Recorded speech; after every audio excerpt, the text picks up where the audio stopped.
আসসালামু আলাইকুম। Hello everyone, আশা করি আপনারা সবাই ভালোই আছেন। আল্লাহর রহমতে আমিও খুব ভালোই আছি। শীতের সকালে তেলে পিঠা বানাইতেছি। তো এখন আমি তেলে পিঠার যেটা ব্যাটার, ওই ব্যাটারটা বানিয়ে নিব। এখানে আমি চালের গুঁড়া দিয়ে দিছি, ময়দা আর নিমক দিয়ে মানে ভালো করে মিক্স করে নিছি। তারপরে সুজি আর চিনি দিয়ে আমি ওইটা আবারও ভালো করে মিক্স করে নিয়ে এখানে আমি এই যে অল্প অল্প পরিমাণে পানি দিয়ে ব্যাটারটা আর কি গুলে নিতেছি, ব্যাটারটা বানিয়ে নিতেছি। তো আমি যেইভাবে ব্যাটারটা বানাইছি আপনারা ঠিক সেইভাবে বানাইবেন। এই যে দেখুন কীরকম মানে পাতলা পাতলা করে, মানে অতটা পাতলাও না অতটা ঘনও না, এরকম করে আর কি আপনারা ব্যাটারটা বানিয়ে নেবেন। এখানে আমি যে মিঠাই দিয়ে দিছি তো ফ্লেভার আসার জন্য। তো আপনারা যেরকম করে করেন সেরকম করে নেবেন। আর এখানে আমি এই যে যেটা মাটির কড়াই সেটা নিয়ে নিছি, নতুন কড়াই, তার জন্য নমক দিয়ে আর কি পুড়ে নিছি।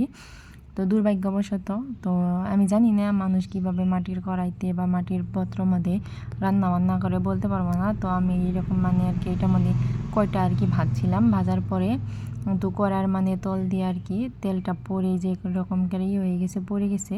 তো এখানে আমি তেলটা মুছে নিতেছি।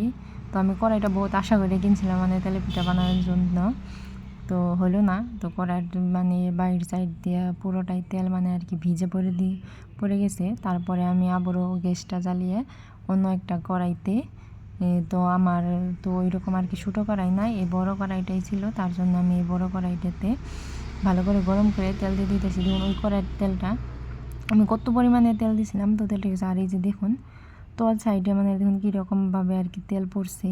তো এরকমভাবে পড়ে একদম আমার তেলটা শেষ, অর্ধেক তেল পড়েই গেছে। তারপরে আবার নতুন করে তেল দিয়ে এরকম বানাইতেছি। তো এই যে দেখুন আমি দেওয়ার সাথে সাথে কিন্তু পুইলা গেতেছে।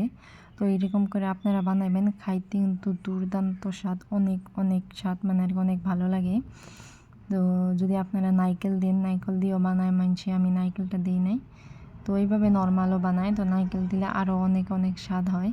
তো আমি এইভাবে আর কি বানাইছি। তো আপনারা এইভাবে বানিয়ে নেবেন। দেখুন একটা পিঠা বানাইতে কিন্তু আমার 1 মিনিটও লাগে না গে, তো অনেক জলদি জলদি হয়ে যায় আর কি পিঠা বানানো। এই যে দেখুন কত সুন্দর হয়েছে। আপনারা এই বাজে আর কি এরকম করে বানিয়ে নিন। আর কার কার তেলে পিঠা খাইতে ভালো লাগে, আমার কিন্তু খুবই ভালো লাগে তেলে পিঠা খাইতে। দেখুন আমি অনেকগুলো পিঠা ভাজা নিয়েছি, তো আরও অল্প কয়টা ভাজবো আর কি। কি সুন্দর। আপনারা সবাই আমাকে বেশি বেশি করে সাপোর্ট করবেন, আপনাদের কাছে এটাই চাই।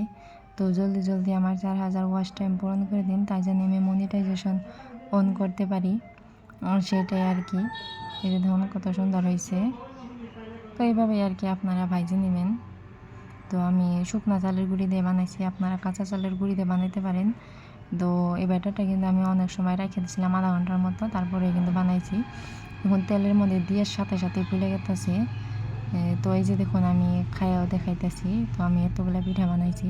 আমার ভিডিও যে ভালো, আপনারা অবশ্যই like, comment, share and subscribe করে আমার পাশে থাকবেন। সবাই ভালো থাকবেন। আল্লাহ হাফেজ।